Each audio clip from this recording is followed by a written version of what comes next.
Hello, everybody. It's me, yes, ADHD cutie. I know it's been a minute, but I am back.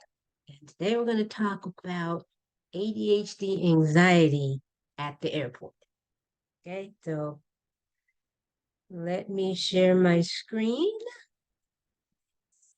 So proud I did my little, I actually did a PowerPoint this time, you guys. Look at that. Okay, so faith and patience will be the main two things that you are going to need to pack amongst all your other necessities.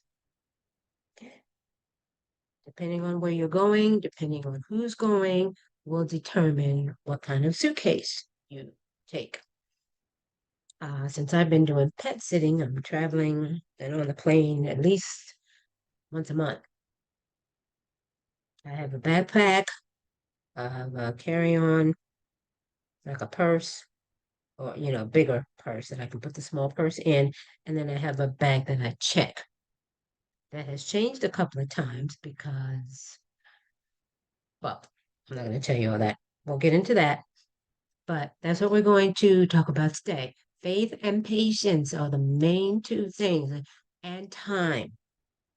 Pack your faith and patience and give yourself plenty of time throughout the whole process.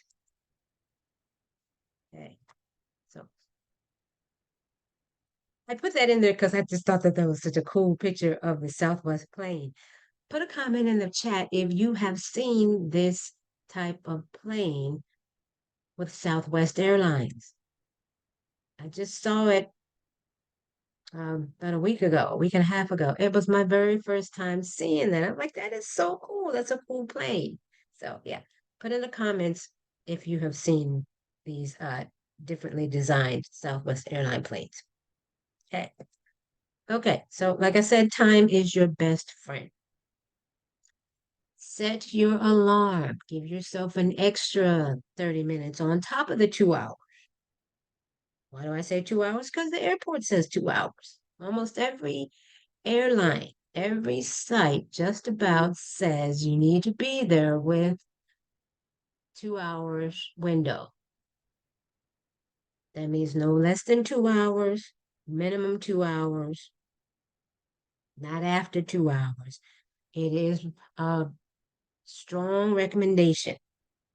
It was required, but now I'm saying that it's a strong recommendation. If you have ADHD or if you are traveling with ADHD children, I highly, highly recommend that you do this. Give yourself, as the parent, a little extra time so you can take a nice, long, hot shower. With your shower steamers, remember I mentioned that on my other channel. Use your shower steamers, take a nice bath, get yourself a nice cup of coffee, uh, a breakfast sandwich, something, but give yourself some me time, some self care in the morning before you start anything else. Anything else. Do as much as you can the night before so you're not having to be overwhelmed the next morning, especially if you have an early flight. Now, I have gotten up quite a few times before 6 o'clock because my flight was leaving at 7, which means I had to be at the airport by 5. Okay? This is a major anxiety point. But if you give yourself that 2 hour grace period, like the airports tell you to, this is not going to be a problem unless this doesn't clear up within 2 hours. Depending on how far you live from the airport, this could be a problem. But if you're only like 30 minutes away, this shouldn't be a problem. It's not going to take you too long to get through this, usually. Usually. But I don't care if you're staying at this hotel over here and the airport is right here. I don't care. You never know when you're going to run into all of this. You never know. Okay, so give yourself time. Time is your friend. It waits for no one, but it is your friend if you use it wisely. And again, especially if you're traveling with children, neurodivergent children. That's ADHD, autism, epilepsy, Terrets, Down syndrome, any of those issues. You're going to need to factor in extra time in travel. Okay, next point. All right, so you get to the airport. Now, sometimes out here, they have the check-ins sometimes out there, but not always. Okay, so if they don't, you got to go in and deal with that. Okay, remember, you have to have time to come over here to the kiosk thing and print out your own boarding passes. And then you get in this line with your children, if you have them. And sometimes the lines can look like that. It is what it is. Give yourself time and you're not going to feel that pressure. It makes a huge difference. Bring whatever comfort toys, soothing toys that your children need or that you may need for yourself. Music works wonders. Music works wonders. Put on your headphones if you're having to wait in any kind of long lines like this. Okay? So let's say you finally get your, well, let me back up because even getting your bag checked once you get up to the counter, it can be an anxiety point if your luggage is overweight. My suggestion, if you can, and if you travel quite frequently, like I am doing now, is to buy yourself a scale, a luggage scale. You can get them for next to nothing on Amazon. But I would do that. And then you can weigh your luggage at home before you go. If that's not an option, then you're just going to have to wing it at the airport. But keep in mind, when they say nothing over 50 pounds, oh, they mean that. Oh, they mean that. Nothing over 50 pounds. Now, every now and then you may get a nice person who will let you go if it's 1 or 2 or 3 pounds over, but don't bank on that. Don't bank on that. A little trick that I was taught, a hack that I was taught to get around that is when you are in the airport, let's say you've traveled before, buy something in the airport. And you can use that as part of your carry-on because they don't charge you when you buy bags in the airport. They don't count that as extra baggage. They don't count that as extra carry-on, okay? So that's just a little tip. All right, so moving on. Everybody's favorite TSA screening. Okay. TSA can sometimes look like this, but lately, as I've been flying, it's been looking like this. And my anxiety goes through the roof. What the heck are all these people doing here at 6 in the morning? Don't you have jobs you're supposed to be going to? Why are you at the airport? Well, yeah, they may have jobs, and those jobs may require them to travel, so that's why they're at the airport. But whatever the reason is, there's nothing you can do about it. So, again, just put on your music, and you're just going to have to pack your patience. Like I said, pull out your patience that you packed, and you're just going to have to wait. Put on your music. If you have a snack, eat a snack. Yeah, that's all I can say is patience and music. That's about all you can do. It used to really make me anxious to have to take my shoes off. And even though I have my socks on, just touching that floor, and God knows how many others have touched that floor, You see all these people that are here right now. So I started putting on 2, 3 pairs of socks and just some slip-on shoes that I can easily take off and, put in the bin. So you do whatever you got to do to make yourself feel comfortable, but you still got to live by the rule. So it is what it is. Okay. All right. So you make it through TSA. You got to take all your stuff out. Every little thing got to be in the thing.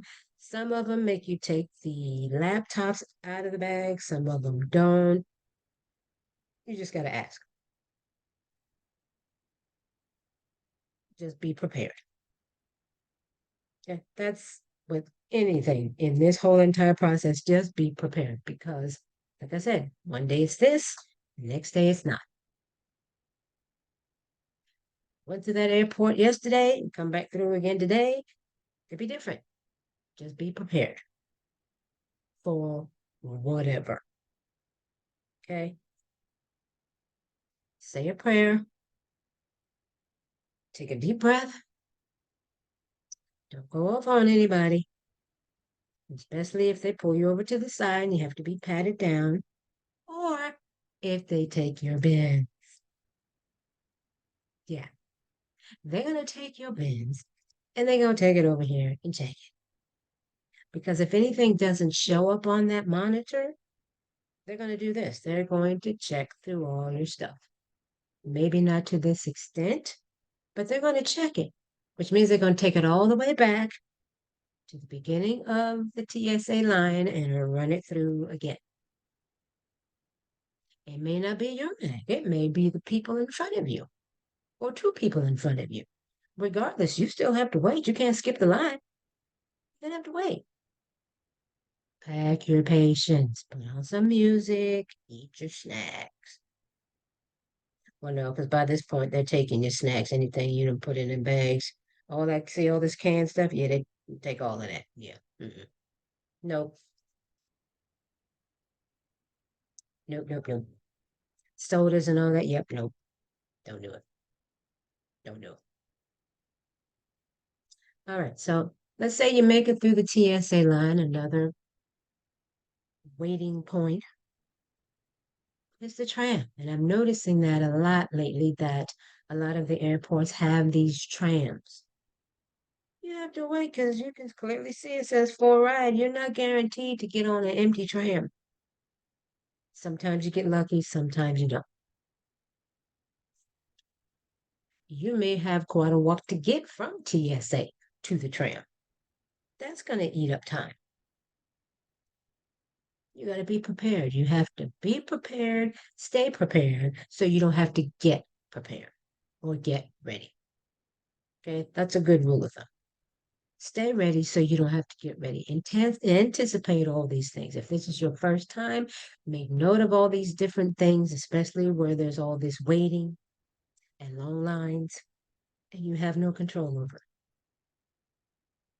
Okay, again, put on your music, put on your YouTube, whatever it is that can distract you for a little while so you're not just so anxious and thinking about, oh my God, these lines are so long. Oh my God, there's a line at TSA, there's a line at the baggage lane. Now I gotta wait for the tram. Da, da, da, da, da, da, da.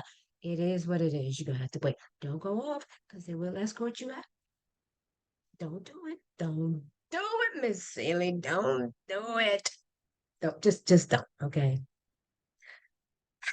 Just breathe and pray and listen to your music. Okay.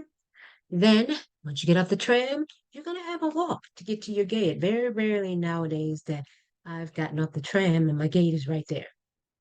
It usually doesn't happen like that. So you're going to have to walk with all your stuff. And if you got kids, they've got all their stuff. They're not going to be walking as fast as you are. It is what it is. Give yourself that extra time. All these issues that I have covered so far help to absorb that 2 hour that you built in. Okay? And if you have children, For divergent children, the more extreme, the more time you want to build in for your family. Okay.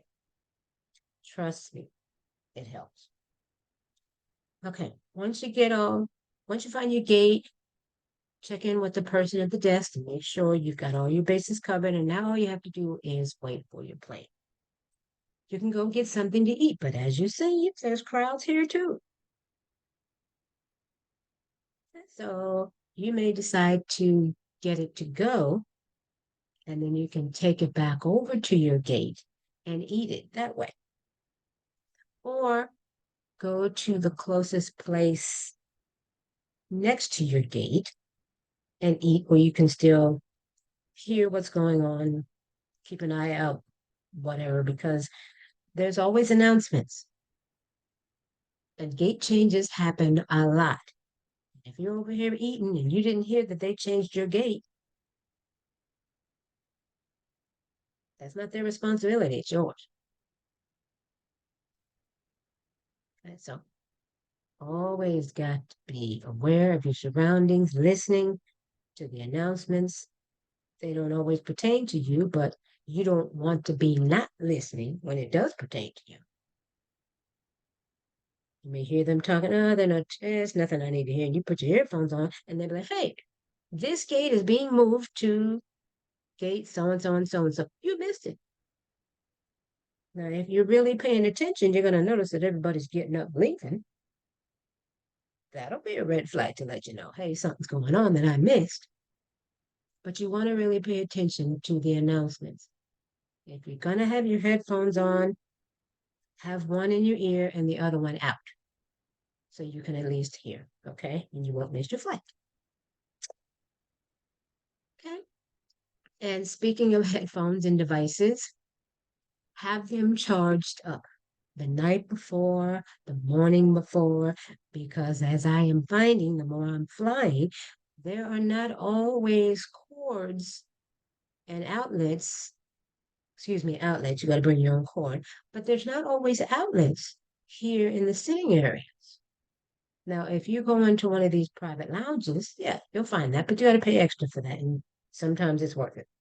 Sometimes it really is. But when you're just out in the main common waiting areas like everybody else, for some reason they seem to have just, just they put them all in this one location and everybody has to corral around this one pole or this one little small area. And it's limited. So there's only so many people that can charge their apparatuses at a time. And so it may not be you. So you may have to wait, or you're going to have to go somewhere and find another spot. But again, always checking your surroundings. Always, always, always have your bags with you and be listening. Always. Okay?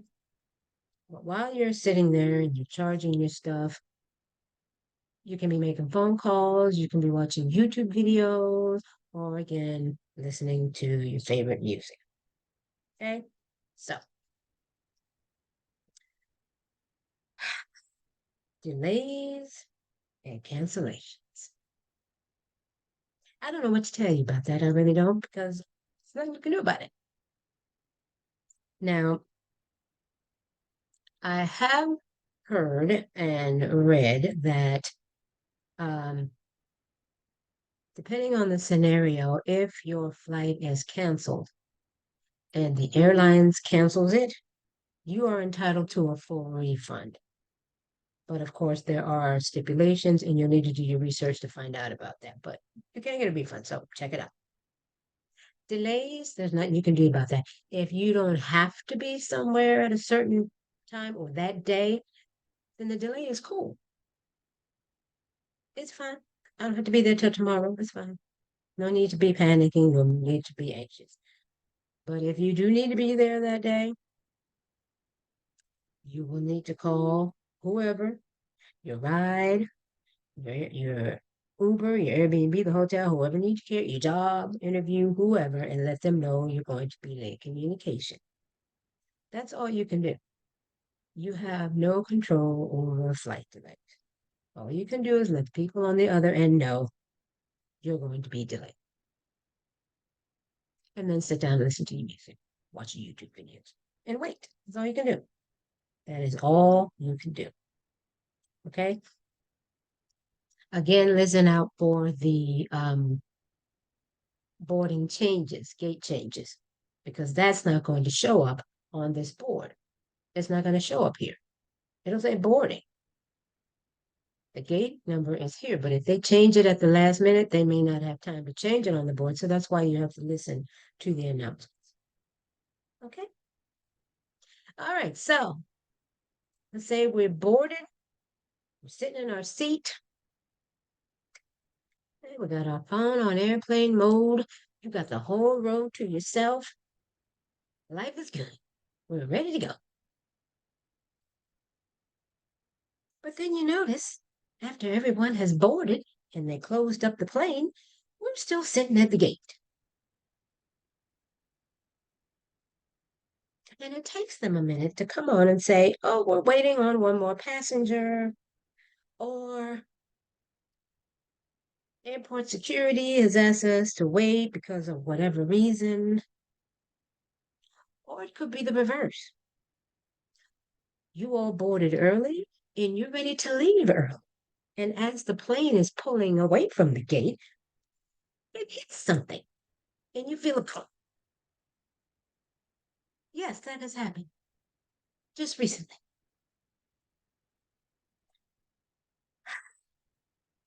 All I could say was, Suki, Suki now. Oh, that's not good. Plane's not supposed to bump like that when it's sitting still, backing away from the gate. That's just not good. And then I saw the girl running. That's never a good sign when the airplane staff on the ground is running. That's not a good sign. That's not a good sign. And so they came on, after a little while, we were sitting there wondering what's taking so long. We know y'all hit something. What's going on? There's gonna be a delay. Maintenance has to come over. Da da da da da. Something with the front wheel. But don't y'all need that for landing? Please make sure that that's straight before we take off again. So they got it fixed, and we took off. We got here. All this happened in the same day, which is why I'm adding these pictures.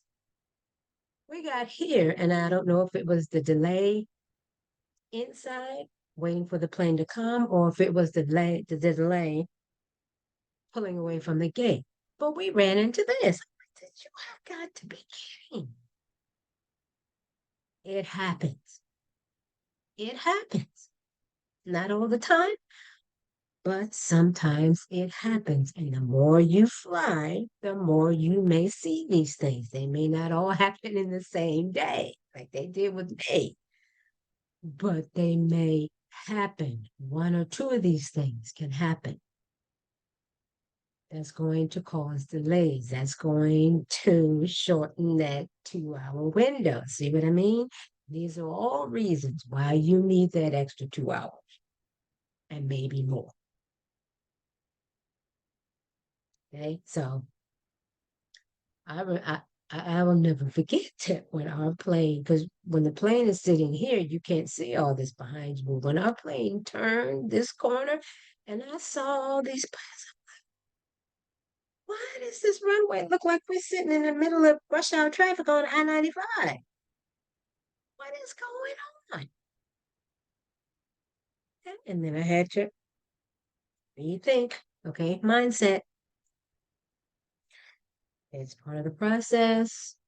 Been delayed inside the airport. We've been delayed outside the airport. So, of course, it stands to reason that there should be a delay here, actually on the runway. So, I'm like, okay, it is what it is. Put my music on, and I'm like, it is what it is. At least we're on the plane. We're moving. Okay, so then it's time for takeoff.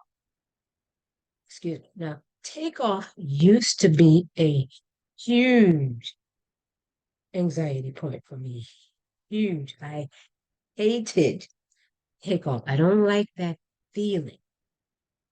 I don't like seeing this going higher and higher into the air away from the ground. That used to unnerve me like nobody's business. But now that I've flown so much to do pet sitting and traveling, it doesn't bother me. I can sit at the window and take pictures as we're taking off. That's how comfortable I've got. Sometimes you can get up in the air and it starts, you start feeling turbulence as soon as you're getting up there. The more you're climbing, you're immediately feeling turbulence. That used to be another thing. I was,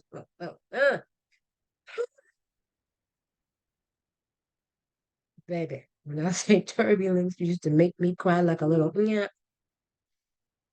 You want to see a grown woman cry 3, 4 years ago? Let there be some turbulence. Let there be some turbulence, because in my anxious mind, the plane was about to crash. The plane was about to crash. That was it. That was my mindset back then. The plane is shaking because it's about to crash. Oh my God. Yeah, that was me. But now I'm good. There's some turbulence. I'm like, oh, okay. That's part of the plane ride. Okay. All right. If it gets to be going on too long, I'm like, okay, can we go up? Y'all need to take it up or take it down or whatever, because this is going on for a little bit too long, but it's part of the process. Okay. Mindset. Expect it. It's going to happen. If it doesn't happen, great. But if you're expecting it and it happens, you're good to go. Mindset. Okay. And bring your faith. Definitely practice your faith. Faith and patience. Faith and patience goes a long way.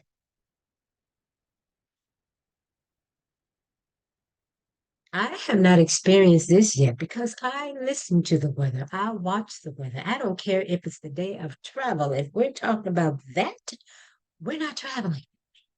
Oh, I will lose some money on this. We're not traveling in that. Mm-mm.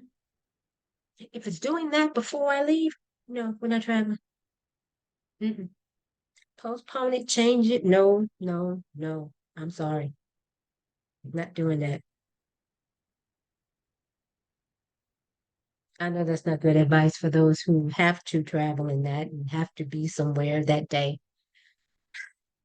That's when your faith comes in, because that's the only thing that's going to get you through that. Prayer, prayer, faith. Close your eyes, listen to your music, and pray a lot. Thunderstorm, rainstorm, snowstorm, ice storm, whatever.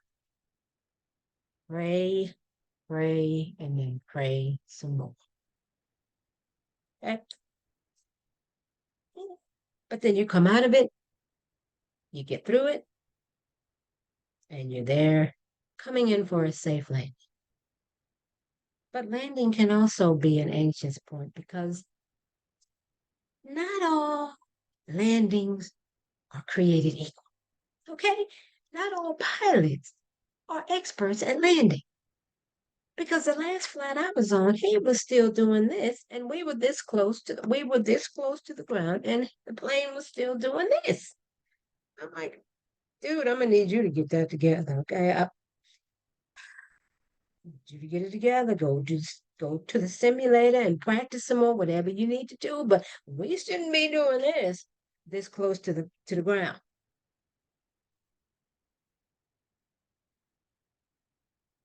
Send my prayer, put my music back on, close my eyes. And he landed, and it was kind of you get that. Landings can be a little rough. Not all landings are equal. It can be a little rough, but we're safe. We're on the ground. We're safe. So there I am, happy, and going to get a drink. All right. So, okay, so I'm gonna stop sharing. And that's pretty much it for this episode. Travel day can be very, very stressful, full of anxiety. But if you pack your patience, take your faith, take coloring books, take reading books, music, definitely factor in that extra 2 hours or more if you're traveling with severely neurodivergent children, or if you yourself are severely neurodivergent. If you know you're high anxiety anyway, pack in that extra time. It makes a tremendous difference. Okay.